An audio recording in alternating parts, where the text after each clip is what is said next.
ang mga kwento ng pag-ibig, kwento ng buhay, at kwento ng pag-asa dito sa Barangay Love Stories. Love Stories.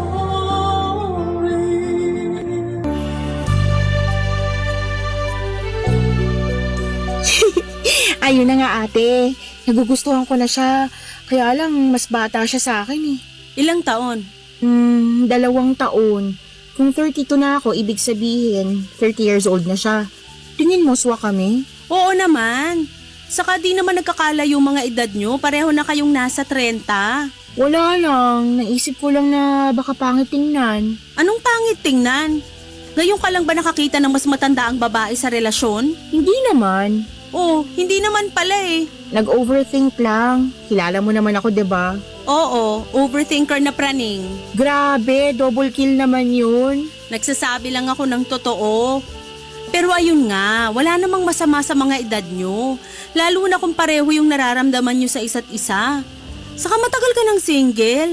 Panahon na para hayaan mo naman yung sarili mo na ma-in love. Pero ayoko pa rin umasa na pareho nga kami ng nararamdaman ni Kylo sa isa't isa. Ha?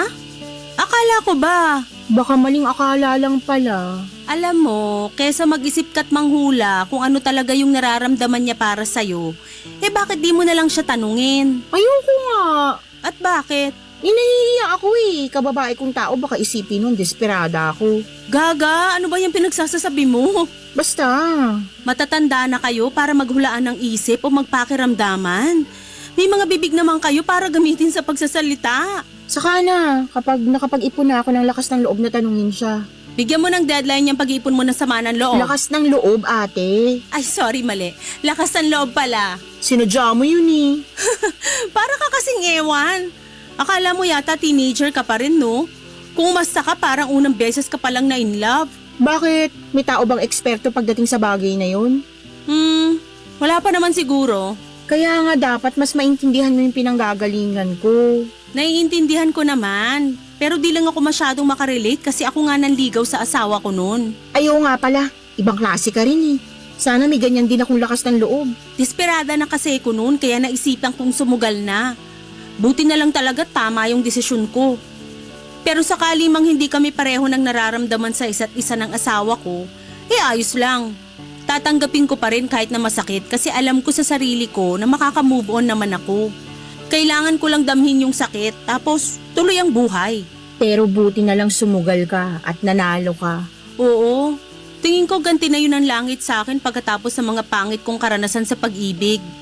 At masaya naman ako kasi nakukuha ko sa asawa ko yung pagmamahal at pag-aalaga na deserve ko. Oh, touch naman ako. Mapapasana all na lang talaga ako. Sana all talaga kasi yun din ang hiling ko para sa'yo. Di lang pala ako kundi pati na rin yung sa isa nating kapatid. Sana makatagpo ka ng lalaking mamahalin ka, aalagaan, at ituturing na pinakamahalagang tao sa buhay niya kasi deserve mo rin yun. Thanks ate. Tama ka. At sana this time si Kylo na yung lalaking yun. Basta balitaan mo lang ako kung may progress na yung pagliligawan nyo. Tapos pakilala mo agad sa akin para makilatis ko. Grabe naman sa makakilatis. Aba, oo. Baka nakakalimutan mong ate mo ko.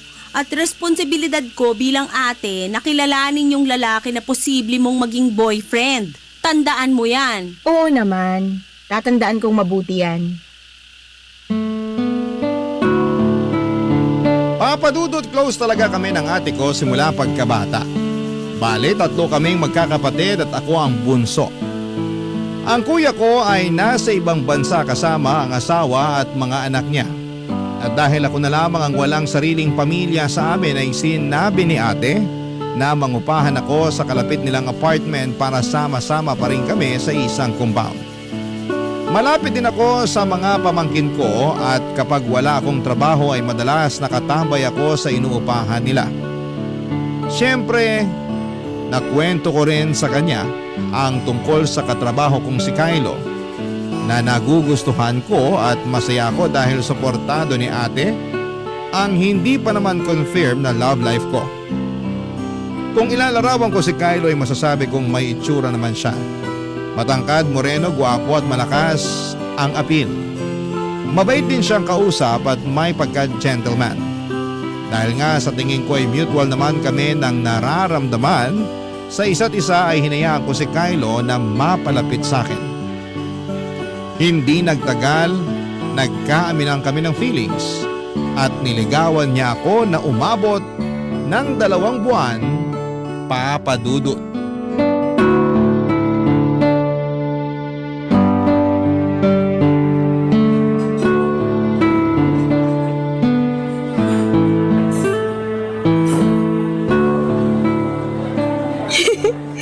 Nasurpresa mo talaga ako sa pa-dinner date mo na to, ha? Mabuti naman kung ganon. Gustong gusto ko kasi talaga na sinosorpresa ka eh. Hindi ka naman nagminti simula nung niligawan mo ko hanggang ngayon. Thank you. Kasi ramdam ko na mahalaga at saka espesyal ako sa'yo. Yun talaga ang goal ko. Yung maparamdam sa'yo na mahalaga ka. Na espesyal ka. Maraming salamat sa pagbigay mo sa akin ng chance na ligawan ka. 2 months mo na rin ako nililigawan. Curious lang ako. Hindi ka ba nagsasawa o napapagod? Bakit naman ako magsasawa? Basta may kinalaman sa'yo, hindi ako mapapagod. Hindi naman sa nilalahat ko pero karamihan kasi sa mga lalaki nadi-discourage na sa panliligaw kapag inabot na ng 2 buwan tapos tingin nila wala pa rin silang syansa na sasagutin ng nililigawan nila. Siguro hindi lang nila ganun kagusto yung nililigawan nila. Naniniwala kasi ako na kapag gusto talaga ng lalaki yung babae, hindi siya susuko hanggang maging sila. Gets ko naman kung bakit karamihan sa mga lalaki sumusuko sa panliligaw. Siyempre, kung alam mo na wala ka ng chance dun sa babae, unfair naman din sa'yo kung itutuloy mo pa yung panliligaw mo. May punto ka. Ang sakit nun Masakit talaga, pero mas masakit kung patatagalin mo pa. Kaya dapat sinasabi din ng babae kung may chance ba yung lalaki na magustuhan niya para hindi niya na masayang yung oras ng tao. Baka kasi di talaga sila para sa isa't isa at merong ibang babae na nakalaan para dun sa naliligaw sa kanya. Yun bang babae na kayang ibalik yung pagmamahal na binibigay niya? Napaisip tuloy ako kung may pag-asa ba talaga ako sa'yo o wala. Ikaw kasi, pinunto mo pa na 2 buwan na kitang nililigawan pero nandito pa rin tayo sa stage na to. Yun nga yung gusto ko rin sana pag-usapan natin ngayon. Teka, sandali. Bakit bigla ka atang sumeryoso dyan? Kalmahan mo lang. Sa totoo lang, kalmado naman ako kanina eh. Ngayon, pinagpapawisan na tuloy yung kilikili ko sa kaba. Kaya nga kalmahan mo lang kasi mag-uusap lang naman tayo. Kung sasabihin mo na tumigil na ako sa panliligaw sa'yo kasi wala akong pag-asa, problema yan. Bakit naman? Hindi pa kasi ako handa na marinig yan eh. Yun talaga yung dahilan kung bakit ako sobrang kinakabahan. Uy, wag ka namang ganyan. Nabigla ako. Hindi ko lang napaghandaan na dito mauuwi yung date natin ngayon. Sorry, pero I think dapat mo na rin kasing malaman yung feelings ko.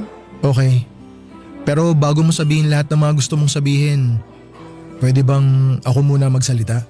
Pwede naman. Kung talagang hindi tayo para sa isa't isa, gusto ko lang malaman mo na naging mahalagang parte ka ng buhay ko.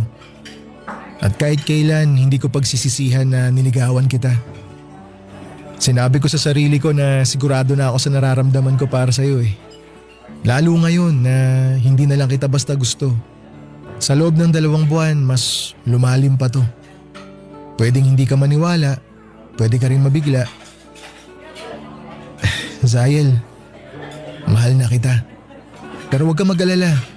Kung hanggang dito lang talaga tayo, handa ako natanggapin yun. Irerespeto ko yung magiging desisyon mo. Basta masaya na ako na mahal kita. Kahit di mo na yung suklian pa. Thank you, Kylo. Oh, umiiyak ka ba? Oo, kasi natouch ako sa sinabi mo. Huwag ka nang umiyak. Sinusubukan ko pero kilala mo naman ako mababaw ang luha eh. Pigilan mo na yung pag-iyak mo. Sulitin na lang natin tong araw na to. Oo, yan din naman ang gusto ko. Yung masulit natin yung araw na to hindi bilang nililigawan mo at manliligaw ko kasi tayo na. Ha? Hindi ko nasundan yun. Ano ibig mong sabihin? Sabi ko tayo na, sinasagot na kita. Totoo ba yan?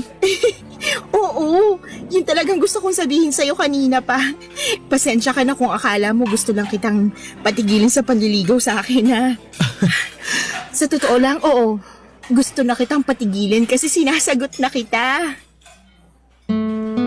Papa Dudut, hindi si Kylo ang first boyfriend ko pero siya na lang ulit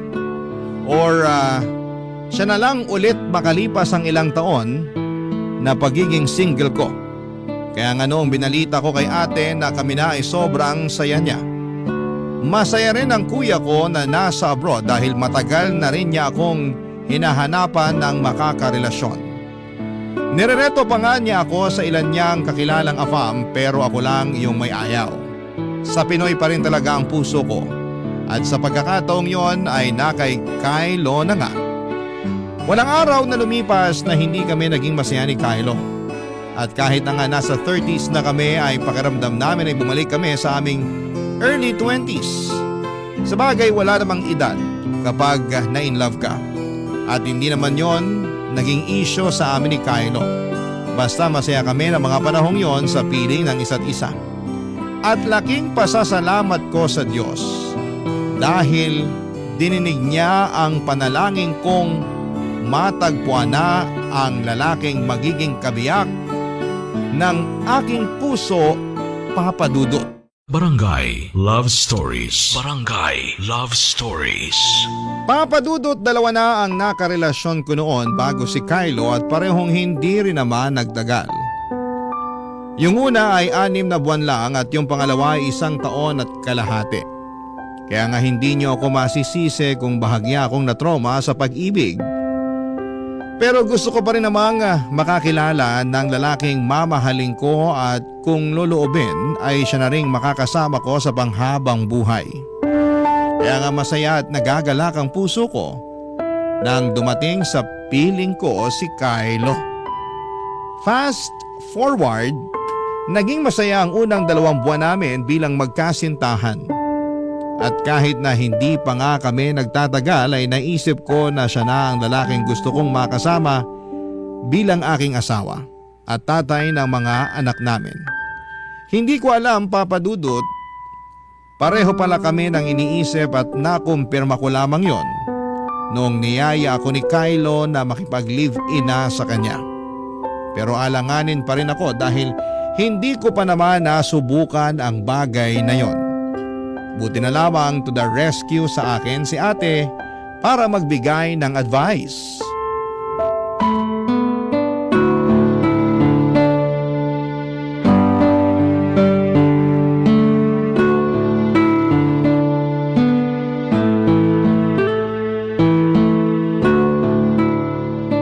So niyaya ka na niyang makipag-live-in? Oo, Anong sagot mo? Pumayag ka ba? hindi pa eh. Ngik, bakit hindi pa? Dapat ba mayag agad ako? Oo, chance mo na yan para makasama siya sa iisang bubong. Okay lang ba yun? Paano okay lang ba yung pinagsasasabi mo dyan? Na tumira sa iisang bubong kahit hindi kasal. Well, hindi siya okay kung masyado kang relihiyoso. Like, sagrado ang tingin mo sa kasal. Pero sa panahon natin ngayon, usong-uso na yung pakikipag-live-in. Kaya tingin ko, wala namang masama dun. Sa kakagandahan niyan, mas makikilala mo ng husto yung ugali ng isang tao nang hindi mo kailangang matali sa kanya kasi kasal na kayo. Sa bagay. Di ba nag-live-in muna kayo ng husband mo ng 1 taon bago kayo nagpakasal? Oo, at dun ko na sigurado na siya na talaga yung lalaki na gusto kong pakasalan at makasama habang buhay. Ah, nakakatuwa naman. Kaya wag ka matakot na makipag-live-in kay Kylo. May tiwala ka naman sa kanya, di ba? Oo, meron. Tinatrato ka naman niya ng maayos. Tinatanong pa ba yan? Sagutin mo na lang. Syempre naman. At mahal niyo ang isa't isa, tama? Tama ate. Saka malaki na kayo, kayang-kaya niyo na yung mga sarili niyo. Kaya ano pang hinihintay niyo? Magsama na kayo. Kaso iniisip ko pa lang yung paglipat ko sa apartment niya sa Cubao, napapagod na ako eh. Tsaka pag nandun na ako, hindi ko na kayo madalas makikita ng mga pamangkin ko. Ay nako, pwede ka naman dumalaw dito o kami yung dadalaw sa'yo dun sa inyo pag may time. Hindi mo kailangang malungkot kasi ganun talaga ang buhay. Yung isa nga nating kapatid kinakaya yung buhay sa abroad na malayo sa atin eh. Okay naman sila ng pamilya niya. Oo, malungkot at nakakapanibago pero parte talaga yan ng pagbuo mo ng sarili mong buhay. Hindi naman porke doon ka natitira sa Cubao hindi na tayo pwedeng magkita uli. Baka nakakalimutan mong ilang split at tumbling ka lang naman sa amin. Salamat ate. Salamat sa lahat kasi kahit na malaki na tayo, lalo na ako, bunsong-bunso pa rin talaga yung trato mo sa akin. Kayo ni kuya. Tingnan mo nga, niyaya mo pa akong tumira dito sa compound nyo para may kasama pa rin ako kahit na nakabukod na ako. Siyempre, nangako ko kina nanay at tatay na aalagaan ko kayo ng mga kapatid ko, lalo ka na. Kaya kahit na tumanda ka na, tumungtong ka man ng 30 o higit pa, ikaw pa rin yung bunso namin. Salamat ulit. Walang anuman. So ano, nakapag-decide ka na ba na makikipag-live-in ka na kay Kylo? Oo, gusto ko rin naman subukan. Tsaka para matuto din ako sa buhay na may kinakasama. Okay yan. Basta huwag kang matakot. Kung kailangan mo ng payo, alam mo na kung sino ang taong pwede mong lapitan. Sige ate, salamat sa assurance. Malaking bagay yun sa akin. Alam mo na, medyo naduduwag din talaga tong kapatid mo. Ayos lang yan. Wala namang tao na pinanganak na matapang na agad. Saka normal na maramdaman mo yan kasi hindi ka pamilyar sa pakiramdam. Kumbaga, kaya tayo natatakot at nagdadalawang isip na gawin ang isang bagay kasi hindi pa natin alam. Lahat naman tayo nagsisimula na walang alam hanggang unti-unti na nating matutunan. Iba ka talaga mag-advise on point. Dati ka bang advisor sa past life mo? Hindi. Pero marami na akong karanasan na pwede kong i-share sa'yo kaya nakakapagpayo na ako. Pero syempre, karamihan sa mga karanasang yun, hindi ko natutunan sa madaling paraan.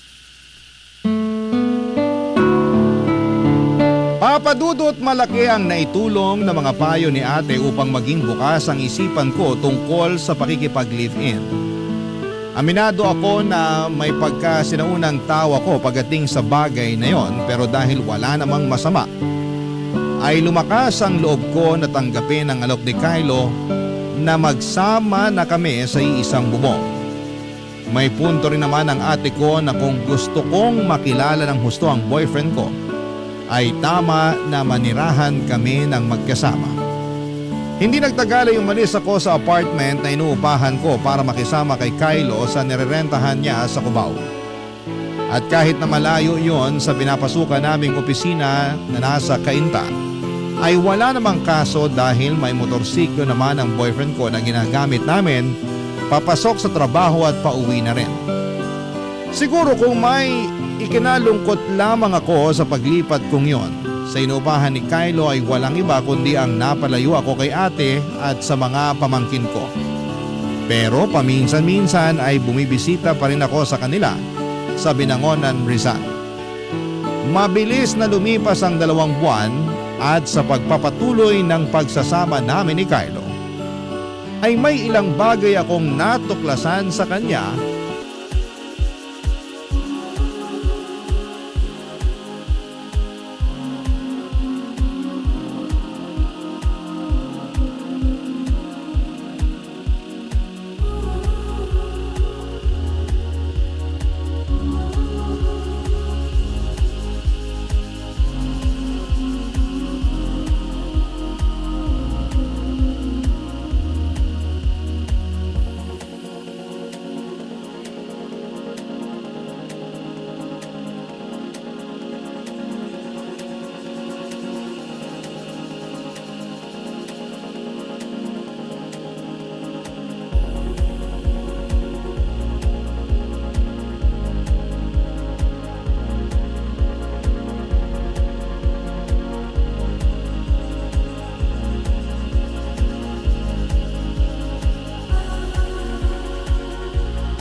Papa Dudut.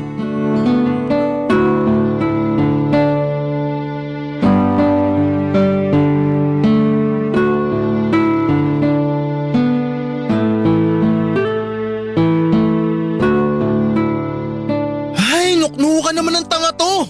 Pabuhat ka na nga, hindi ka pa marunong dumiskarting tatanga-tanga ka.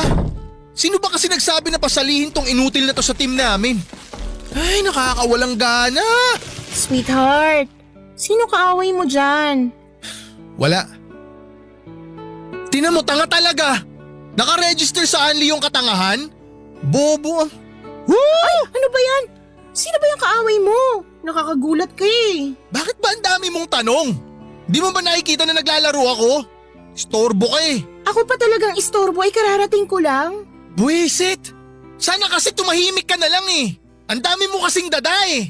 Natalo tuloy kami. Aba, inaano ko yung laro nyo? Tanga na nga yung kakampi ko, putak ka pa ng putak dyan. Nagsanib puwersa yung bunganga mo tsaka yung utak niyang gamunggo. Kaya kami natalo. Importante pa naman yung game na yon. Mali naman yata na sisihin mo ko sa nangyari. Eh wala naman akong kaalam-alam dyan. Sabi ko nga kararating ko lang galing sa labas eh. Lumabas ka? Saan ka galing? Anong saan ako galing? Huwag mong sagutin ng tanong yung tanong. Uulitin ko ha. Saan ka nang galing? Ay, kita mo tong taong to. Napaka-sarkastiko mo ha. Sagutin mo na lang kasi yung tanong ko. Saan ka nang galing? Anong ginawa mo sa labas? Bumili ako ng ulam natin. Magtatanghali na kaya tapos wala akong maluto dyan sa kusina. Kaya naisipan ko lumabas na lang. Lumabas ka pala tapos di ka man lang nagsabi. Nagpasabay sana ako sa'yo ng soft drinks. Nagsabi ako no. Tumango ko pa nga eh. Pero hindi mo ko tiningnan kasi kulang na lang dumikit na yung mata mo dyan sa cellphone mo. Tsaka napakahilig mo sa soft drink. Matakot ka nga. Baka magkasakit ka sa kakainom mo dyan. Pati ba naman yung pag-inom ko nun sinisita mo? Hindi ko sinisita no. Pero napansin ko lang naman kaya pinagsasabihan kita. Hoy, security guard ka ba? Di mo kailangan bantayan yung pag-inom ko ng soft drinks ha. Huwag kang ang ano. Ikaw ang wag ano. Masyado ka. Bahala ka na nga kung gusto mong mapaaga pagdadialysis mo. Buti pa, kakain na lang ako kaysa kausapin ka.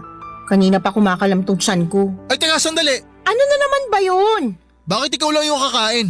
Di mo ba ako yayayain? Nagugutom na rin ako. Wow, nagugutom ka rin pala? Akala ko kasi hindi eh. Dahil mas prioridad mo pa yung paglalaro mo. Pangit mo rin kausap eh no? Para kang tanga. Ikaw yung parang tanga dyan. Mapagpatol ka rin at madaldal.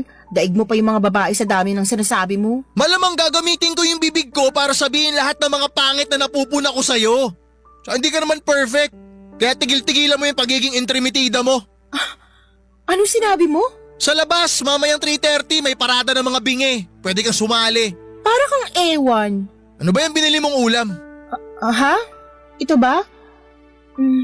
Sinigang na baboy. Nananadya ka ba? Alam mo naman di ako kumakain ng baboy, di ba? Hala, sorry. Nakalimutan ko. Anong ulamin ko kung yan lang binili mo? Hindi ko alam. Wala nang kahit na ano dyan sa kusina natin kasi hindi pa tayo nakakapag-grocery. Siguro umorder ka na lang muna ng gusto mong kainin. Ayoko. Nagtitipid nga ako tapos pa-orderin mo ako. Kita mong mahal ng mga pagkain online. Madalas talaga may pagkasintu-sintu ka eh, no? Kasalanan mo to. Paano naging kasalanan ko? Kasalanan mo kasi makakalimutin ka. Tsaka bakit parang wala kang gagawin para ayusin yung problema? Bumili ka ng ulam ko. Ano? Panonoorin lang kitang kumain? Lumabas ka na ron! Bilisan mo!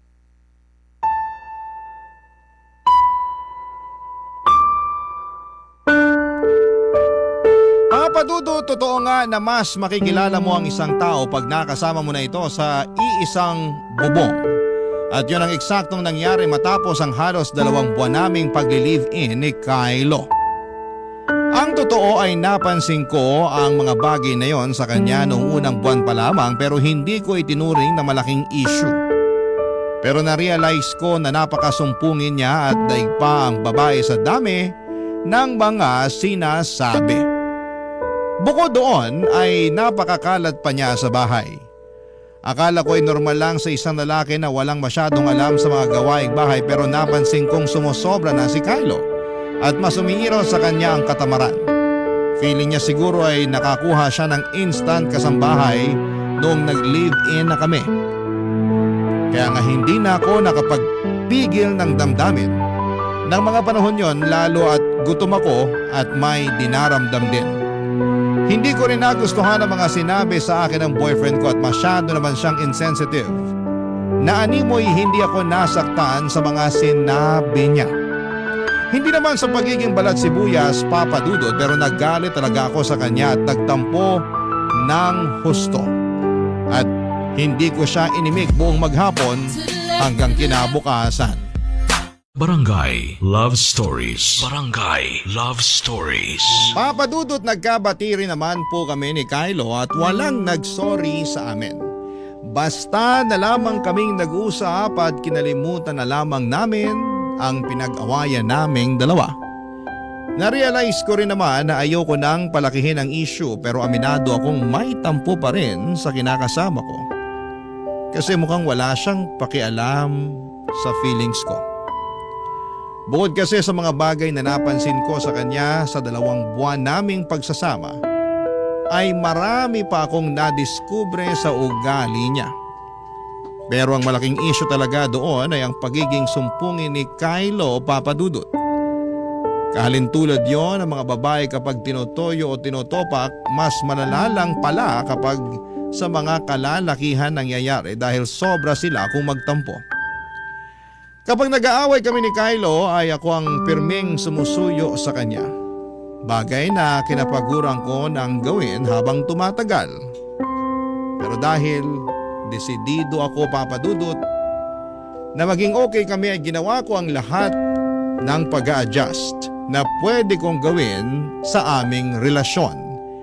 At pilit kong ibinalik ang tamis ng aming pag-ibig. Isa na nga doon ay noong niyaya ko siyang mag-dinner date katulad noong mga panahong nililigawan pa lamang niya ako. Nagpunta kami sa isang kabubukas pa lamang na food park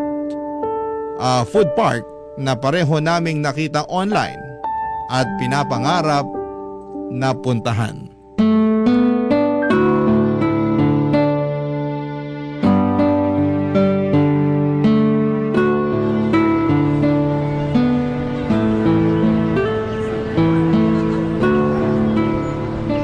Bakit hindi mo yata ginagalaw yung chicken inasal mo?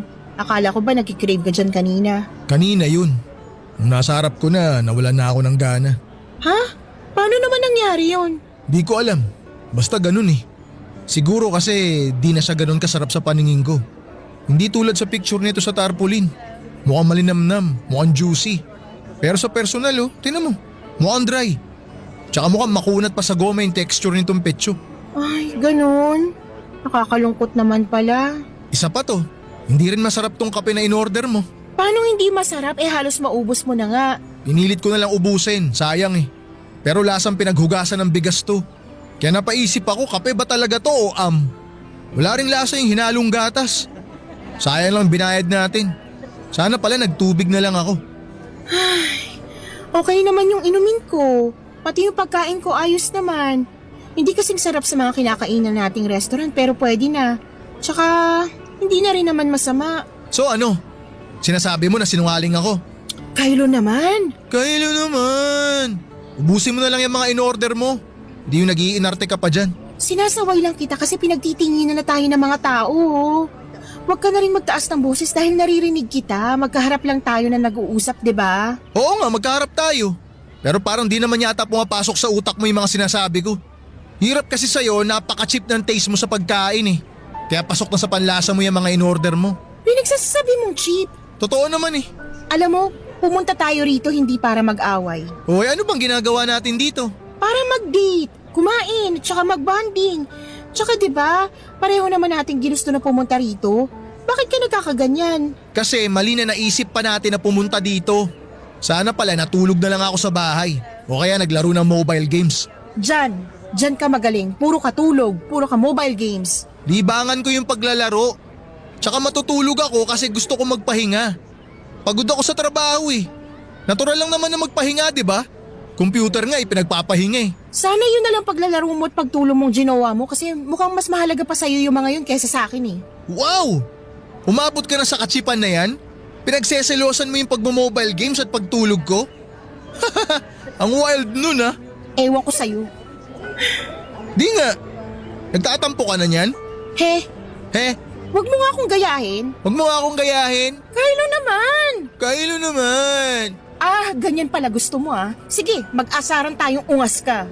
Ba't mo ako tinawag na ungas? Bakit mo ko tinawag na ungas? Isa, Zayel. Isa, Zael. Akala mo siguro na ikipagbiroan pa ako sa'yo ha? Akala mo siguro nakikipagbiroan pa ako sa'yo ah. Ah, buraot ka? Ayaw mo talagang tumigil? Di ba iwan ka dito mag-isa? Saan ka pupunta? Uuwi na. Nakakabanas kang kasama eh. Baka mamaya ano pang magawa ko dahil sa pagkairita ko sa'yo. Ikaw kaya yung nauna. Wala kang pake. Uuwi na ako. Huwag mo ko susundan ha. Enjoy mo yung mga kinakain mo dyan. Magpakasaya ka sa cheap na food park na to. Pwe! Kylo, sandali! Kylo! Huwag mo naman ako iwan dito, please lang oh! Kylo! Papadudot ni sa hinagap ay hindi ko naisip na magagawa akong iwanan ni Kylo sa food park kung saan kami nagde-date ng gabing yon. Akala ko pa nga ay babalikan niya ako pero hindi na talaga. Umuwi akong mag-isa sa inuupahan namin at nadatnang ko siyang humihilik habang tulog na tulog sa aming kama. Naiyak na lamang ako kasi hinayaan niya ako na umuwi ng mag-isa ng dahil lamang sa pagtatalo naming yon. Hindi ko siya tinabihan sa higaan, sa halip ay sa sofa ako natulog. At kinabukasan ay hindi kami nagpansin ng dalawa. Buti na lamang at Sabado yon wala kaming pasok sa opisina at dahil mukhang walang balak na naman na mag-sorry sa akin si Kylo o makipag-usap man lang, ay nasakal na ako sa kanyang presensya.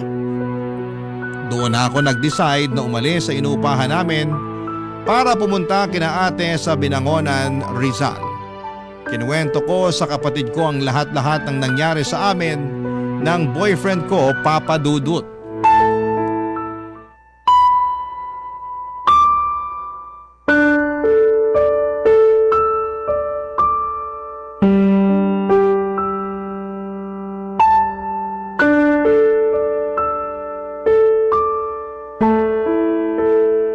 Talaga? Iniiwan ka niya at hindi binalikan? Oo. Grabe kaya yung pakiramdam ko noon. Gusto kong umiyak pero pinipigilan ko lang. Naisip ko, kasalanan ko rin naman kasi baka napikon siya sa pang-aasar ko sa kanya. Sabi mo naman siya yung nauna, di ba? Oo. Bigla ka na lang niyang ginaya ka mo no nagsasalita ka. Tama. Tapos naisip kong asarin din siya kaso biglang napikon. Para siyang tanga. Ate naman. Totoo naman eh. Saka ikaw din. Slightly para kang tanga kasi patulan ba naman yung jowang sumpungin? Ayan tuloy. Ay. Pero maling-mali pa rin na iniwang ka niya. Kasi paano na lang kung napahamak ka? Paano kung may nakasalubong kang snatcher, murderer, saka rapist? Paano kung nakidnap ka? Naku! Kalmahan mo lang. Ligtas naman ako nakauwi sa inuupahan namin eh. Buti na lang. Kasi kung hindi, tutuhugin ko talaga sa kawayan niyang Kylo na yan at iihawi ng buhay. Grabe! Nakakagigil yung ginawa niya sa'yo. Akala ko pa naman mature na yung lalaking yan pero mukhang nagkamali ako. Okay naman siya pero may times lang talaga na ganun yung ugali niya eh. Alin? Yung sarcastic, sumpungin, toyoin, topakin? Oo, tapos mapang-asar pero pag binalik sa kanyang ginagawa niya mabilis mapikon. May sayad na talaga. Ano siya? Man-child? Daig niya pa mga anak ko ah. Tapos akala mo kung sinong babaeng nireregla kung tupakin? Nakakayamot. Yun nga yata yung tamang tawag doon, man-child.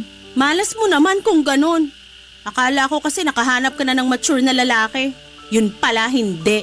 Hindi nga yata magandang idea na makipagrelasyon sa mga mas bata sa'yo, lalo na sa mga lalaki. Ano naman kinalaman nung edad na yun sa kung paano siya umasta? Naisip ko lang naman. Hindi yun totoo. Kasi hindi na rin naman bata yang si Kylo. 30 na siya, di ba? Oo. Kita mo na, nasa pag-uugali niya talaga ang problema kasi kahit na madagdagan pa yung edad niya, kung immature talaga siya, hindi na yun magbabago. Marami dyan na mas bata pa sa kanya pero mature na mag-isip at kumilos. Ewan ko na lang kung ano nangyari dyan sa boyfriend mo. Tulog yata nung nagsabog ang langit ng pagiging mature. Masyado na siyang napag-iwanan. Kaya nga nalulungkot ako eh. Kasi hindi ko akalain na aabot kami sa ganito. Nakakalungkot nga. Pero cheer up. Hindi ka pa naman nakatali sa kanya. Kung ayaw mo pala ng ganyang ugali, pwede mo pa siyang hiwalayan anytime. Yan yung sinasabi ko sa'yo na kagandahan ng pakikipag-live-in. Mas makikilala mo yung ugali ng tao, kung paano siya kumilos at manalita, tapos sa'yo kung kaya mong tanggapin at pakisamahan. Pero lagi kang may choice na umalis at iwanan yung relasyon nyo. Paano ko gagawin yun? Mahal ko si Kylo. Ikaw ba mahal niya? Mahal naman niya siguro ako. Ay di kung ganun magsama kayo. Huwag mo nang pakawalan kasi baka mapunta pa sa iba. Ate naman eh. Pero seryoso, wala naman ako magagawa kung magsistay ka sa relasyon nyo eh. Ikaw naman yan, hindi ako. Pero sana kung ano man ang mangyari sa mga...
susunod na araw, hindi ka magsisi.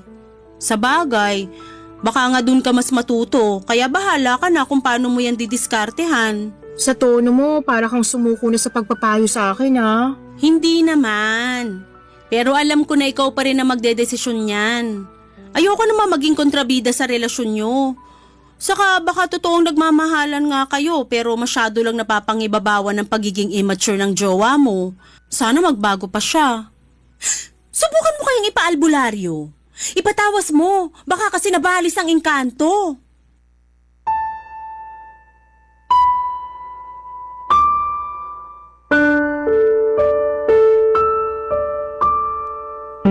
Papadudot na pailing na lamang ako sa suggestion ni ate kahit na alam kong nagbibiro lamang siya at nang aasar. Pero may punto naman siya sa sinabi niyang desisyon ko pa rin ang masusunod. Totoo rin naman na mahal ko pa rin si Kylo at ayoko na yun lang ang maging rason kung bakit ko siya hihiwalayan. Kaya lang ay nasa isip ko pa rin yung pang-iiwan niya sa akin noon at yung takot ng ate ko na posible akong napahamak. Buti na lang at ligtas pa rin akong nakauwi sa inuupahan namin. Marami po akong what if sa relasyon namin ni Kylo. What if ulitin niya yung ginawa niyang yon? At sa mas malalayong lugar na niya ako iwanan.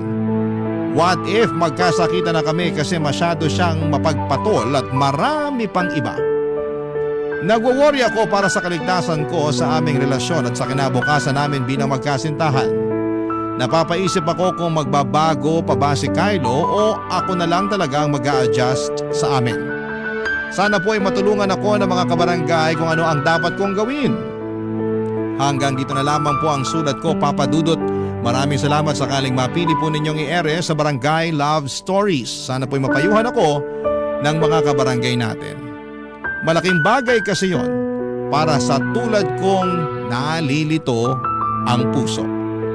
God bless and more power sa inyong istasyon. Ang inyong forever kapuso at kabarangay, Zayel. Nalilito pa rin sa life ang ating kabarangay. Ano kaya ang maipapayo mo sa kanya? Ibahagi mo yan sa ating comment section para mabasa rin niya. Barangay LS 97.1.